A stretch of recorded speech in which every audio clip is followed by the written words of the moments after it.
Just এই satellite ছবিটা খেয়াল করেন। সুদানে এত বেশি সংখ্যক মানুষকে মাইরা ফেলা হয়েছে যে তাদের রক্তে ভাইসা যাওয়া জায়গা স্যাটেলাইট ইমেজেও ধরা পড়তেছে এত উপর থেকে। সুদানের এই লড়াই কিন্তু আজকের নতুন না, চলতেছে প্রায় 2.5 বছর যাবত। এই লড়াই এতই ভয়াবহ যে আজকে পর্যন্ত প্রায় 1.5 লক্ষেরও বেশি মানুষ মারা গেছে, ঘর ছাড়া হয়েছে প্রায় 1,40,00,000 মানুষ। জাতিসংঘ বলতেছে সুদানে বর্তমানে বিশ্বের সবচেয়ে বড় মানবিক সংকট চলতেছে।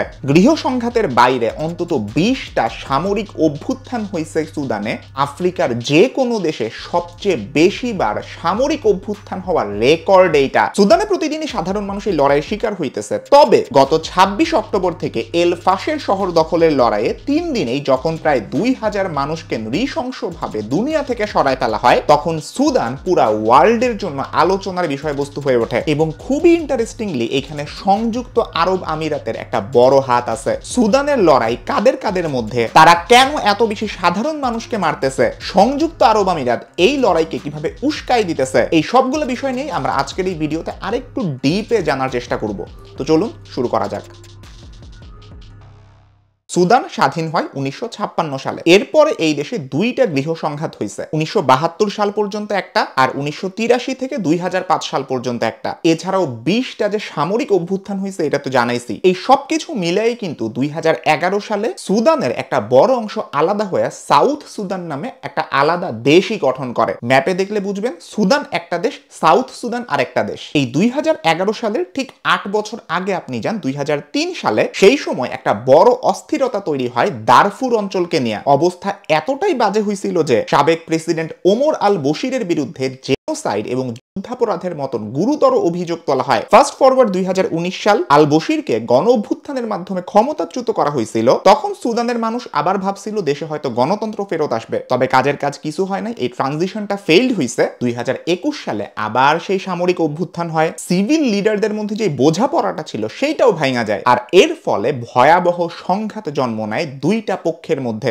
আরএসএফ এবং এসএএফ। এই 2টা বাহিনী আবার কারা? বাংলাদেশে যেমন বাংলাদেশ সেনাবাহিনী আছে, সুদানের সেনাবাহিনীর নামই হইল সুদানিজ আর্মড ফোর্স বা সংক্ষেপে এসএএফ। এটা তো সহজ হিসাব বুঝলেন। অন্যদিকে আরএসএফ হইতেছে একটা প্যারা মিলিটারি বাহিনী। ওদের জন্ম কেমনে হইল এটা খুবই ইন্টারেস্টিং। 2003 সালে দারফুরে আমি বলছিলাম না একটা সশস্ত্র বিদ্রোহ হয়েছিল। সুদানের ঝামেলাটা আরব বনাম নন আরবদের মধ্যে। তো তখন অভিযোগ ছিল সরকার নন আরব যে জনগোষ্ঠী আছে ওদের সাথে বৈষম্য করতেছে, এন্ড এই বৈষম্যের প্রতিবাদেই ফুল স্কেল বিদ্রোহ শুরু হয়েছিল। এখন সরকার তো দিশেহারা, প্রেসিডেন্ট ওমর আল বশির সেও দিশেহারা। ও কি চিন্তা করলো, আচ্ছা আমি তো নিজে দমন করতে পারতেছি না, তাইলে এই নন আরব বিদ্রোহীদেরকে দমন করার জন্য আমি অন্য কারো সাহায্য নেই। কাদের সাহায্য নিল? কুখ্যাত জাঞ্জাউইদ গোষ্ঠীর। এরা নিজেরা উট ব্যবসায়ী, জাতিতে ওরা সুদানিজ আরব। এই গোষ্ঠীটা নন আরব কৃষ্ণাঙ্গ সুদানিজ মুসলিমদের প্রতি প্রচন্ড রকম অ্যাগ্রেসিভ ছিল এবং এখনো আছে। এই জাঞ্জাউইদ মিলিশিয়ারা সরকারি বাহিনীকে মানে ওমর আল বশিরকে সাপোর্ট দিয়া প্রচন্ড নির্মম ভাবে বিদ্রোহটা দমন করছিল। সেই 2003 সালের কথা বলতেছি। কিন্তু এর পুরস্কার হিসেবে প্রেসিডেন্ট বশির কি বলছে, আচ্ছা ঠিক আছে যাও, 2013 সালে এদেরকেই র‍্যাপিড সাপোর্ট ফোর্সেস বা সংক্ষেপে আরএসএফ এই নামে একটা প্যারা মিলিটারি বাহিনী হিসেবে স্বীকৃতি দেওয়া হয়। একটু আজ করতে পারতেছেন, বাংলাদেশে যদি 1975 রক্ষী বাহিনী আসলেই সফল হয়ে যাইতো, বাংলাদেশের অবস্থাও সুদানের মতনই হইতে পারতো। কারণ আরএসএফ একটা প্যারা মিলিটারি বাহিনী, এসএএফ সুদানের নিজস্ব রাষ্ট্রীয় স্বীকৃত সেনাবাহিনী। ওদের মধ্যে কি গ্যাঞ্জাম লাগাটা স্বাভাবিক না? এন্ড এটাই হইছে অর্থনৈতিক রাজনৈতিক ক্ষমতা ভাগাভাগি। এই সব কিছু নিয়ে দুই পক্ষের মধ্যে দূরত্ব বাড়তে বাড়তে একেবারে ফাইনাল স্টেজে যা থাকে আর পুরো দেশটাকে বানায় ফেলে জাহান্নাম। আপনার রিসার্চ জার্নিটাকে সহজ করতে আমি 3 দিনের লাইভ রিসার্চ ওয়ার্কশপ নিয়ে আসতেছি। এই ওয়ার্কশপটাতে আমি আপনাকে শুধু স্লাইড দেখাবো না, শুধুই ক্যামেরার সামনে বকবক করব না, আমার বর্তমানে চলমান রিয়েল লাইফ একটা রিসার্চ প্রজেক্ট থেকে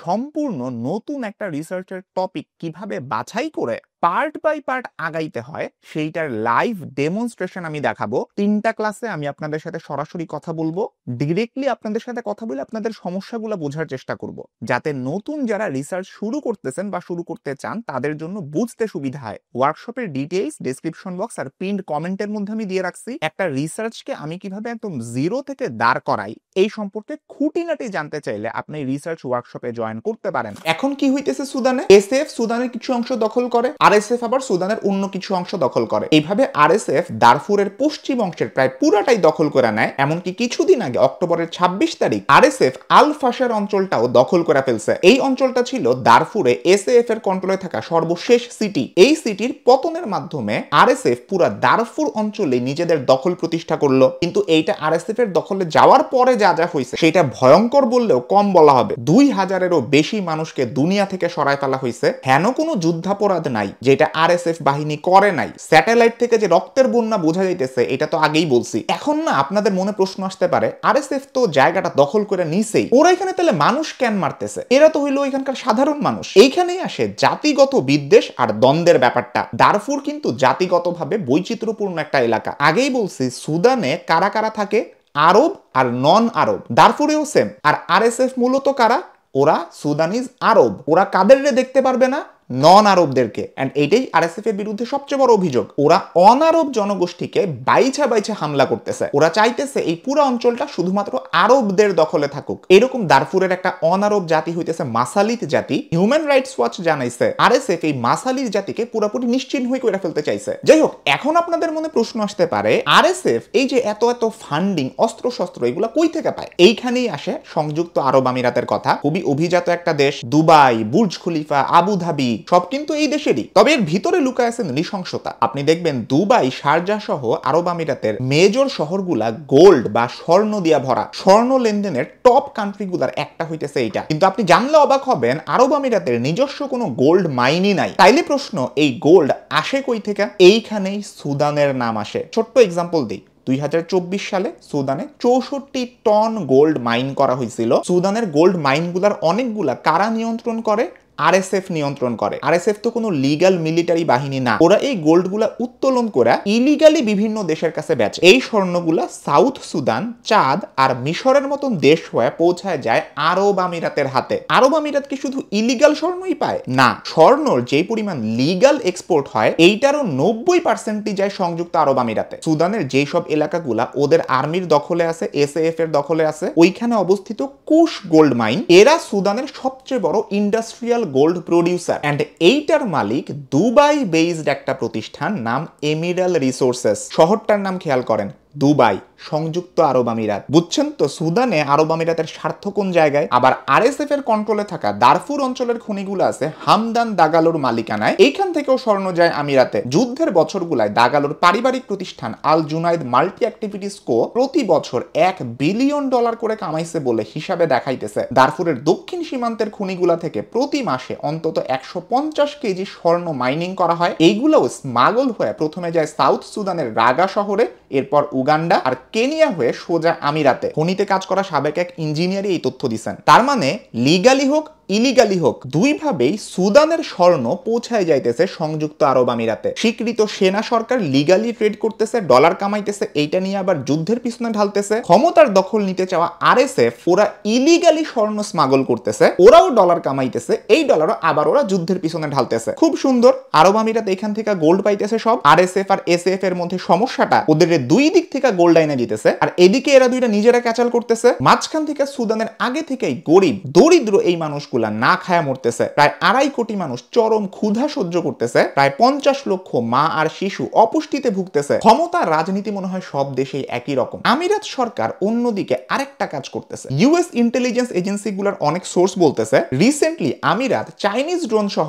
আরো প্রচুর গোলা বারুদ আরএসএফ এর জন্য সাপ্লাই দিতেছে। আরএসএফ এই বছরের মার্চে সুদানের রাজধানী খার্তুমের কন্ট্রোল হারায় ফেললো যখন, তখন এই সাপ্লাইয়ের পরিমাণ আরো বাড়ছে। আমিরাত জড়িত না থাকলে এই যুদ্ধ আরো আগেই শেষ হয়ে যেত। আমিরাতের কাছ থেকে পাওয়া বিপুল সমর্থনই এই যুদ্ধে আরএসএফ কে টিকিয়ে রেখেছে। তাইলে এখন আবার প্রশ্ন, আরব আমিরাতের সরকার সুদানের মেইন সরকারকে সাপোর্ট না দিয়ে আরএসএফ এর মতন একটা প্যারামিলিটারি বাহিনীকে কেন সাপোর্ট দিতেছে, কেন ওদেরকে সরকারে বসানোর চেষ্টা করতেছে? এই প্রশ্ন তো মনে হয় আপনার মনে আসছে। এইটার কারণ হইতেছে সুদানের সরকার গত বছরেই মানে 2024-এ আরব আমিরাতের সাথে $6 বিলিয়ন মূল্যের একটা ডিল বাতিল করছে। এটা ছিল লোহিত সাগরে একটা পোর্ট বা বন্দর বানানোর ডিল। আরো সময় যাইতে সুদান সরকারের সাথে আমিরাতের সম্পর্ক আরো খারাপ হয়েছে। আরএসএফ কে সহায়তা দেওয়া এবং গণ জড়িত থাকার অভিযোগে আরব আমিরাতের বিরুদ্ধে আন্তর্জাতিক অপরাধ আদালত বা আইসিসি তে মামলাও করছিল সুদান, কিন্তু আইসিসি এই মামলা গ্রহণ করে নাই। এই হোক, সেটা অন্য কথা। আমিরাত আরএসএফ এর হাতে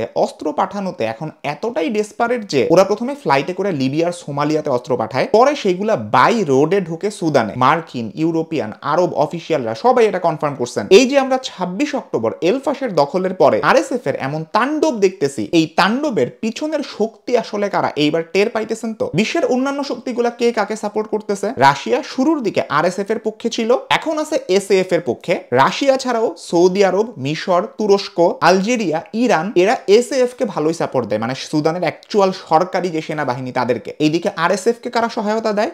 একে তো সংযুক্ত আরব আমিরাত নিজেই, আবার অন্যদিকে সুদানেরই প্রতিবেশী দেশ চাঁদ আর ইথিওপিয়া, ওরা আরএসএফ কে সাপোর্ট দেয়। পুরা সংঘাতটাই এখন একটা প্রক্সি ওয়ারের দিকে চলে গেছে। সংঘাত হইতেছে সুদানের দুই বাহিনীর মধ্যে, কিন্তু এখানে খেলা খেলতেছে বাইরের অনেকগুলা দেশ, আর ভিকটিম হইতেছে সুদানের সাধারণ মানুষ। এইভাবে যদি চলতে থাকে সুদান হয়তো আরো খণ্ড বিখণ্ড হয়ে যাবে, ঘর ছাড়া হবে আরো অনেক মানুষ, যদি না এই লড়াইটাকে এখনই বন্ধ করার জন্য কোনো চেষ্টা নেওয়া না হয়। এই ভিডিওটাতে আমি আপনাদের অনেকগুলো প্রশ্নের উত্তর দেওয়ার চেষ্টা করছি।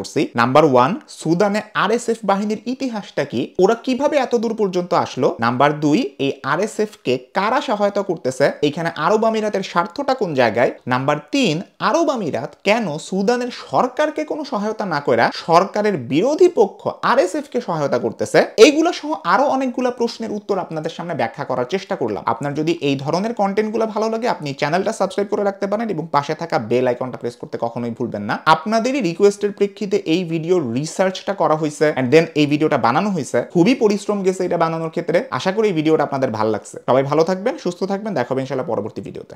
আল্লাহ হাফেজ। কাট।